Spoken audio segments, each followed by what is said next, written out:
Thank you for watching. Stay with me. I really do believe it is a very, very good video. Enjoy watching. I was thinking about it for a while now, but always procrastinated. So here we are. This is the time, the day we do it. I will speak about food around camp when I'm overlanding or climbing mountains. I will tell you what I stopped using. I was before, because it is how social media and economists in general are programming you, right? I was buying the dried food in the bags and then boiling water, pouring in, but it doesn't work. Yes, some of them are working. In general, they have a lot of salt. You need a lot of water, and they don't work. They are not the right thing when you stay and think. Not even in emergency cases. Many times I was going up on the mountain, spending the night, at the end of the day, being tired, needing to recover. I wanted good food, food that actually serves my body well. It's not about being hungry, it is about recovering during the night. I was taking with me the dried food in the bags, thinking it doesn't weigh much, I can carry that with me. I boil water, pour the water in, and here I have my dinner. It doesn't work. Many times I was left without water. Being left without water, what happened? Well,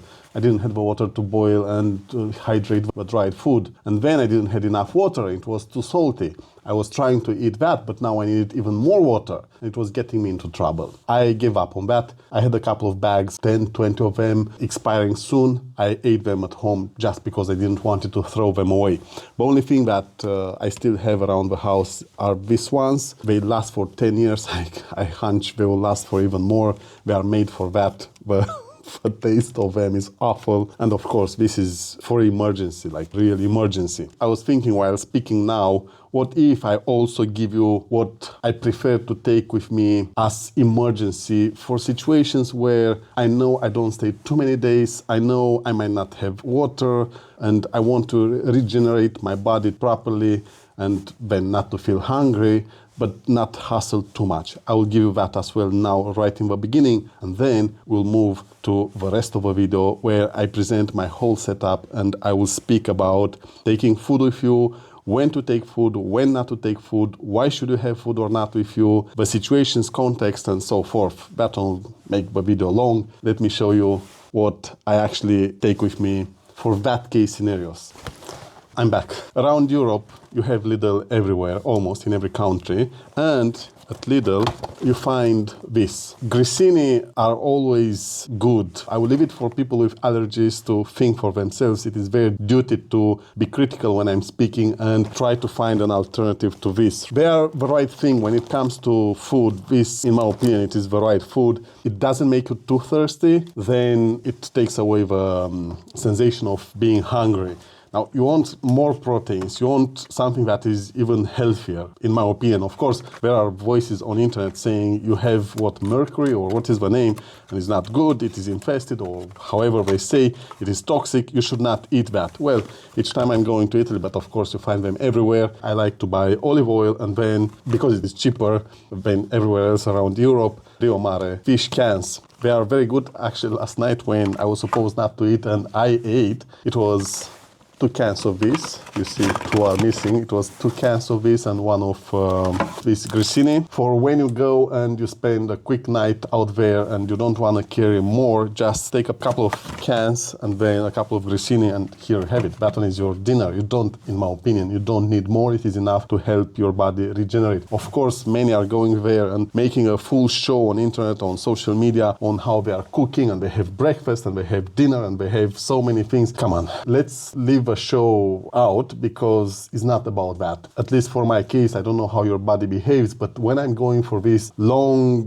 demanding trips and then these experiences where my fight or flight response is triggered and then it is the adventure, my body doesn't think at eating as much as when I'm home. When I'm home, because of the stress, because of the environment and other things, I always feel hungry. But when I go out, I have to remind myself I have to eat. So yes, this is my behavior. It doesn't have to be your behavior. Don't take what I'm saying as a critique. Don't take what I'm saying as a given. I'm only sharing with you my case scenario, my perspective. I leave it with your cognitive ability, because you are smart, any one of you, to think for yourself. I'm only sharing my perspective. Take what you think is good and leave away what you think is bad. If you want to debate me, why not? Write into the comments. I'm open-minded. We should all be open-minded. Not hate, but debate. So if you have something to add it, because other people will watch, other people will read, and it will serve them well. Your idea, your perspective will serve them well. This was the introduction. This is what this video is about.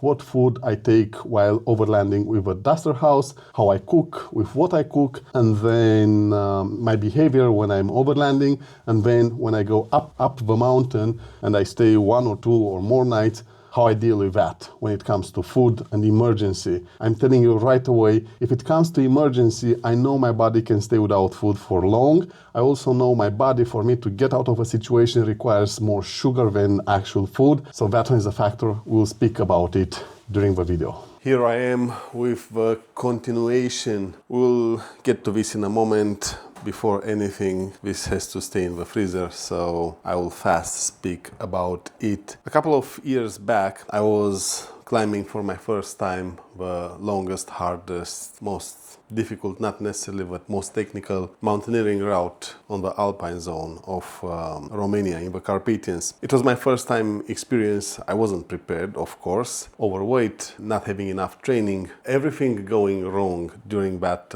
climb there. From behind, a 60-something years old man reached me and he joined my journey. We kept speaking, kept climbing. We reached the peak together, and then we returned back to the base. He was up to a point patient enough, but I was way too slow for his pace. What did I learn? Among other things is must.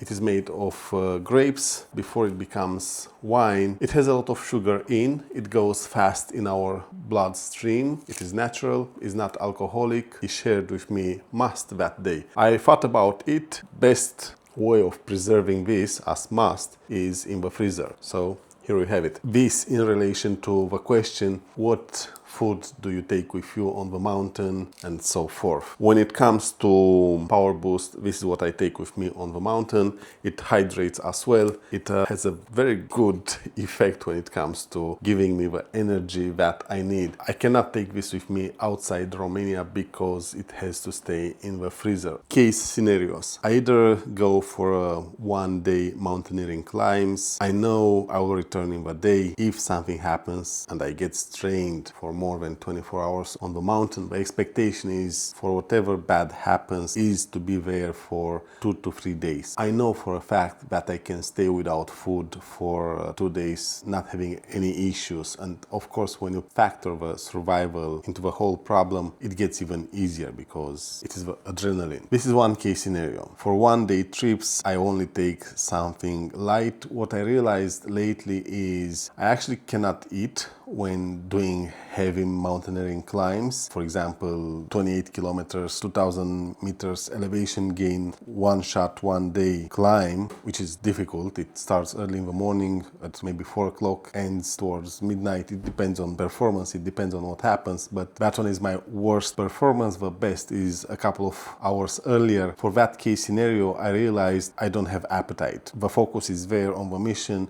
I might eat something light. The lighter it is, the better. When I was younger, I could eat anything and not have any problems. Also, I was hungrier, but now with age, things are changing from what I'm seeing. For 1 day, difficult, aggressive mountaineering trips, I take something light, and that's that. If something happens, I know up to 3 days I can stay without food without any problems. So if I have to be strained more than 3 days, I think I have to worry about many more other things than food. Wait. I'm cooking at the same time. I added a lid and everything blown on the induction hob. I cleaned it up. Let's see, hopefully everything will be good. I was saying, if I'm strained more than 3 days on the mountain, I should, and for sure I will be worried about many other things than what I will eat. Of course, if you have with you supplies, will probably help you. Probably it really depends on the situation. It depends on the time of the year, if it is summer, if it is winter, and so forth. It really depends. If it is winter, probably you have to go better prepared because it takes longer for help to come. Also, you burn differently. You might need food to help warm yourself. So yes, winter time, make sure you have the right supplies. If you go by yourself in areas that you know something might happen, and also help will take a while to arrive. Summertime is easier. You don't need to burn that much. You can be resilient. You can do it easier. Think about that. Now, again, what should you take? It is up to you. Remember, if it is dry and you need water, you have to be able to get water. If you have to carry water with you, it means everything becomes harder, heavier. Also, if it is too salty, it means you'll drink more water. You have to think about that as well. Then think about it as if it is something dry, I will drink more water, or I need water to prepare that. If it is liquid or with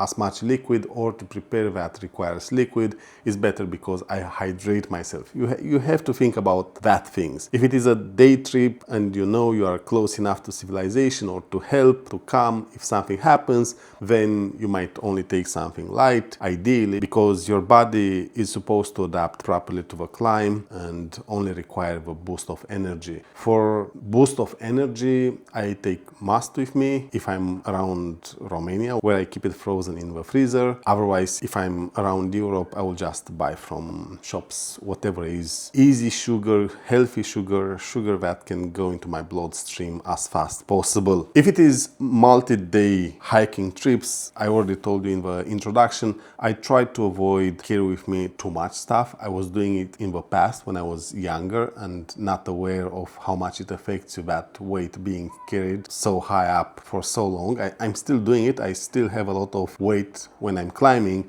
I'm trying to reduce that to the minimum. If it is 1 night, 2 nights on the mountain, dried food or cans will do it perfectly. I again try to avoid cooking because this means extra gear. If I go for longer, then I will make a point of cooking, but again, I will have a water filter with me. Water will come from the mountain. I have to make sure, so I have to inspect the route to make sure I have water, because otherwise if I have to carry, it becomes very tricky, very difficult. Actually, there are a couple of climbs that require more than a night or two on the mountain if I want to do everything in one go. And on one of the mountains where I want to go for so long now, there is no water sources at all. And that one is a problem because I have to carry at least 6 liters with me, at least, if not more, during summertime, which is heavy because 6 with 6 and with 6, it gets to 18 and then to 20 and 24 and so forth. It really depends. I thought about it, what should I tell you? But there is not that much to say because when it comes to food, every one of us is different. Woman body, man body, young, old, different culture and so forth. I cannot get the right level for the boiling and it overflows over time. I was saying, because of culture, origins, habits, age, sex, and so forth, it is very hard to come and say, this is what you should take with you. I can tell you what I'm taking. Usually I'm going as minimalistic possible. Again, if you have to spend the night, you have to have food, because the night on the mountain, if you eat properly, will help you regenerate and then get ready for the next day. You need at least one good meal during that day, ideally in the evening when it starts to chill out, get colder than during the day. You eat properly, you sleep properly, and resume back again. Next day, you might want to have early breakfast, rich breakfast, and that's pretty much all. From there, you continue your climb and then return. Should you stay more than a night on the mountain? It really depends on the type of experience you want to have, but usually 1 or 2 nights is enough. Of course, there are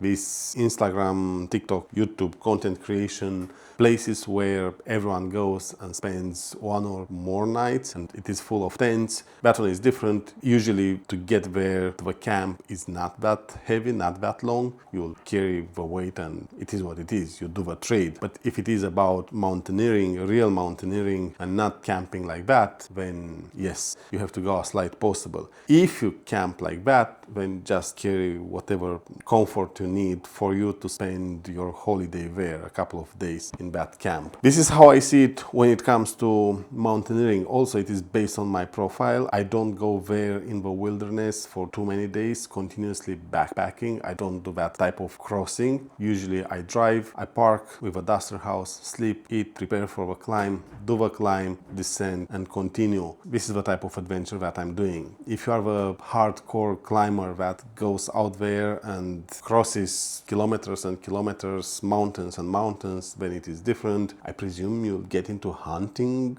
if you have what to hunt, fishing if you have what to fish, because otherwise the quantity of supplies, it is weight. You have to carry that weight with you, and it is a lot. And again, it is the water. You either have to filter water, it can be as light as 300 grams, the water filter, but even more because you have to have a UV, more tools to actually make that water drinkable. And then there are many other devices that guarantees properly filtered water, but again, it is more weight. You have to have water, you have to have fire, you have to have stove to prepare the meals, and then you have to have the ingredients. It is a lot of logistics when you stay and think. For that, I believe one single video saying it all is not enough. Hopefully this helps. Now, duster house. This is what I have with me when I go with a duster house around Europe. It is tested, it is tried, it works. It gives me everything I need to feel perfectly comfortable. My behavior when driving the duster house is a mix of everything. I eat out, I eat fast food, and then I cook for myself. If I go in remote places, then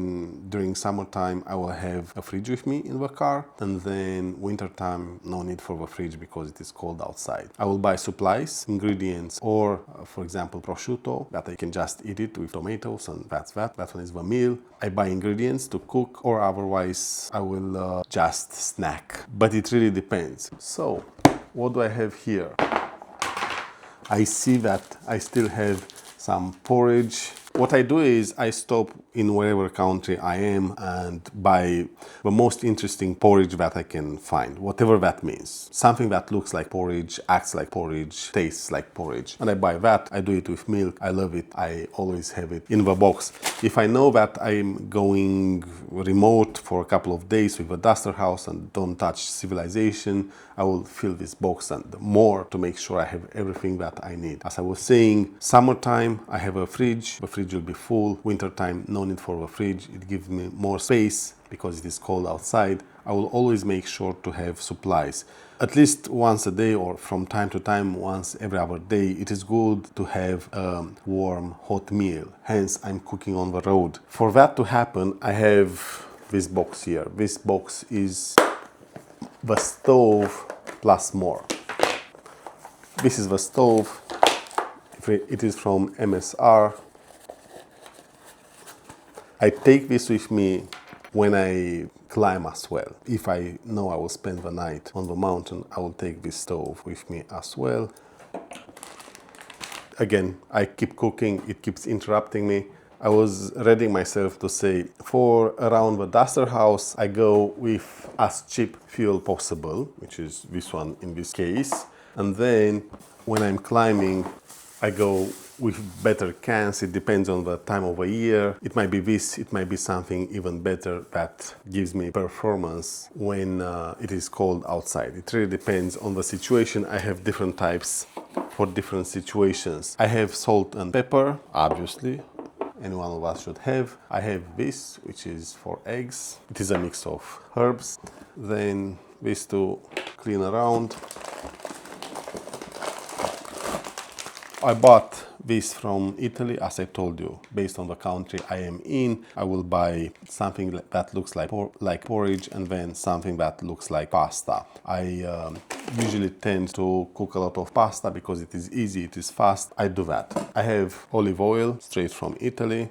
In case I want to get creative and cook more complex stuff, I have that. Then I have this for eggs and anything I might cook fast. And then this for boiling, whatever I will boil. And also I have this one. I will show you the cutlery in a moment. I bought all this as a set, are my plates of different sizes. If I need, I might have this, or this for porridge, this for whatever I might eat, maybe a salad, and then this one. This is how they look, this is what they do. They are very good because they get small and they get large as large required when eating. Cutlery wise, I have this wood spoon, then I go with this spoon, this fork, this is the knife, and what else? Trash bags, a lighter, and then to make it pretty where I eat and keep it clean, I have this one. Some wet towels. That's pretty much all. I don't need anything else. Not too much, not too fancy, good enough, functional. It is already a lot. This is what I carry with me to cook. Now, what I'm cooking, again, pasta, eggs, porridge, for example, and then risotto, why not? Salads, a lot of them. Dried food or cold food, many times cold food. I eat out based on the country I am in. If I have good cuisine, then for sure I will dine out. And then fast foods. I like, for example, Burger King in Spain. I like it and I'm going. I try to avoid fast food in general, but when in Spain, Burger King goes. I don't do that much McDonald's, only from time to time. And KFC, for example, I never done it, maybe once or twice in my entire life. I might experience more going forward. That's pretty much all. When on the road, I've seen people cooking more complex, but I'm going alone. And again, because I'm mixing between fast food, dining out, and then cooking around the duster house, it is good enough. I don't feel the need for more. I don't. I also don't feel the need to save that aggressively. The idea of a duster house is to give me freedom to the mountain or freedom in general to get to places where otherwise I will not, and also to experience more because I didn't do it in the past. I'm doing it now given the circumstances. That one is the purpose of the duster house. I will definitely cook if I go on a remote beach, for example, for a week. I will have enough supplies to last me for that whole week, and I will cook once, twice or more a day. I will definitely do that. I will try to keep it as balanced possible. It really depends. It depends on the ingredients, on the country I sit in, on who knows what else, on how I feel like eating. It really depends. It is many variables. It is very hard to tell you with precision what I'm doing. I don't know if it is even smart to do that. And where I could tell you what I'm doing, I told you. I do pasta, risotto, eggs, porridge, things like that because it is easy, fast. I don't have to spend too much time on food and worry more about the experience driving, moving from one place to another and just laying back and doing nothing. Again, being alone. I don't know how it is to be two or more. I didn't live that experience. I cannot advise you on that or share with you that experience because I'm not doing it. It doesn't happen. For myself, being alone, this is how I do it. I definitely am not baking. Who's baking on the road when overlanding? Whomever is going with crazy setups, right? But for my case, duster house, it is as minimalistic possible. The idea of duster house is to be a cheap setup overall, to be able to no longer use that at one point when I'm done. I did it and it is okay, and I move to the next stage of my life,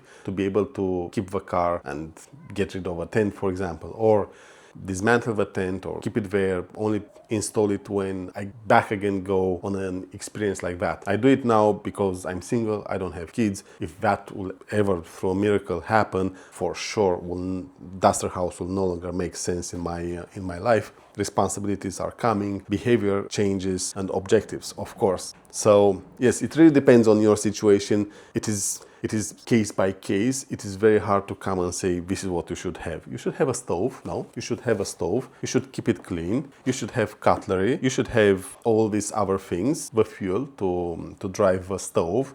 And that's pretty much all. This is what you have to have with you, right? When overlanding, even when camping. This is camping stuff as well. I have smaller and more reusable stuff. Instead of taking two of them, I only take one, and it is way smaller, more compact, and will do the job for 2 or 3 days on the mountain, for example. If I go on the mountain for 2 or 3 days and I have to carry stuff, I will definitely not take this salt and pepper. I will put them into a plastic something and carry that, because the glass here, it is heavy, adds up. Also for the mountain, I will not go with this. I think it's titanium. It is light. It is either a spork or a double. I have multiple of them, and I will go with that, and I will reuse that. The knife, it is way smaller, way lighter for the mountain, for example, if I do mountaineering trips. The setup changes a bit when I'm going and doing that type of climbs, cooking on the mountain, up on top. I will probably go with pasta, for example, for the mountain, but that requires water. I might go with risotto, that requires water as well. I might go with eggs, that one requires care to carry, because yes, if you break the eggs, then that's your food, your dinner or lunch is gone, you no longer have it. Usually, if I go for a night, even if it is summertime, I will go with a salad. I usually make a salad. It is of rice and then different types of cheese, meat, a combination of all these things. It is an Italian stuff that then I expanded and adapted to my taste. I hope it helps. I don't know. I started very bold because it made sense with what I started. That one really makes sense. But then the more I thought about it, I realized other than that, which I thought it is the kernel, the most important thing that you actually need to know, it is very hard to speak about it because it is case by case. This is what I'm doing. It works. It functions. I've been away for weeks and weeks without having any issue because I'm resupplying every time I feel the need for something new. As long as I have these tools around the duster house, I can change. I can cook and prep whatever. Really, I never felt frustration when it came to cooking. When it comes to mountaineering, again, my behavior, it is a bit different. First of all, as an individual, I don't see the point of going there for more than 2 or 3 nights. If you have to go with steaks, if you have to grill, if you have to do these things, that one is already a different animal when it comes to the experience itself. It's no longer that type of climbing or that type of mountaineering. And why talk about it? You know you'll carry a lot of weight for you to go through that grilling at altitude experience, for example. Just as an example, if you have to cook more complex stuff, again, you have to carry the gear with you. What this means is it is good to have warm food, hot food when on the mountain, late in the evening after a full day of effort. It is amazing to have it. You just decide what you'll make. You take that with you, the ingredients, and you do it. My advice, don't go dry, go wet. But to go wet, if it is summer, it will definitely be hot outside. You'll consume a lot of water. If ideally you have a source of water, then it's better because, well, you boil the water, you might have your water filter, you get away with it, with the weight of it. If you don't have sources of water, then you have to carry that with you. But if it comes to what I might advise or what I might have to say, my advice or what I have to say is evening, make sure it is something wet with a lot of water. Warm, wet, hot, and then, of course, a lot of proteins. It has to be a good meal, but not a dry meal. You can do that, why not? But for my case, I feel way better if in the evening I eat something hot, warm, that has a lot of liquid with it. Yes, this is my case. Did it help you? I hope so. Did you want to know more? Yes. C2 Summit, for example, is the plates, then MSR, almost everything when it comes to the tools. This is Penguin, because it was cheaper, I didn't want it to spend money. MSR, but then a generic brand like this. I have a different one, different types of that brand. Penguin, I think they are. One is for winter, cold temperatures, because you know, the fuel inside, if it is cold outside, no, only propane works, but we don't have propane around Europe. We have this type of cans, so it is a combination of propane and stuff. Olive oil, it is a must. I have a lot of it with me because it is very healthy. This, what is this? Opinel, it is the knife. Then I bought these ones. They should be MSR. Yes, MSR. What else? I bought this from Carrefour in France, I think. Yes, it is made in Italy. It is very good, functional, does the job. That's that. You can buy all these things from Decathlon as well or AliExpress. It really doesn't matter. Don't bother too much. I bought them because I was able at the time. I had the money. Why not? I bought them. I wanted what we were promising. It is lighter and better and so forth. And I did it. Will I do it back again if I have the money? Yes. If not, I will just buy something and focus more on the experience, less on the brand of a gear. Of course, when you build this type of setups, if it is for overlanding, it really doesn't matter the weight, but but if it is about to be carried up the mountain, weight do matter. Chris, I was now editing the video, almost closing it. I was prepping the screenshot of your comment. I was thinking, your question is broad. I have to answer multiple times. It's not that simple. What you're asking there, very generic, not specific. It is very hard to know exactly what you wanted to know because the topic is huge. How do I usually carry a camping day? Well, it depends. It depends on the type of experience, where I'm going, what I'm doing, if I stay, if I don't, if I drive, I don't drive. It really depends. If I go camping with a tent, if I go camping with a duster house. Again, your question touches so many aspects of camping with regards to who I am and how I do it. Then you are asking about supplies, emergency, what tools, equipment, then food. It really depends on the experience. Now, I recorded the video. This video focuses on food. It is about food and cooking around the camp and during the experiences. This is what this video is about. Then I'll record in time more videos because the whole gear is a lot. I have a chair, more chairs, but I'm aiming to the best chair possible that can give me comfort. I have a table, more tables. It really depends on where I'm going, how I'm going. If I go for 10 days on the beach, for example, I have an umbrella for the beach. I have the inflatable mattress to stay on the water and be lazy the whole day. It really depends on the experience. If I go on the mountain, if I go on the Via Ferrata. If I go on the Via Ferrata, I usually tend not to eat in the morning. If I do the hard climbs in the Carpathians in Romania, again, I'm not eating in the morning and I wake up very early. I know the length, I know the danger, I know what can happen there.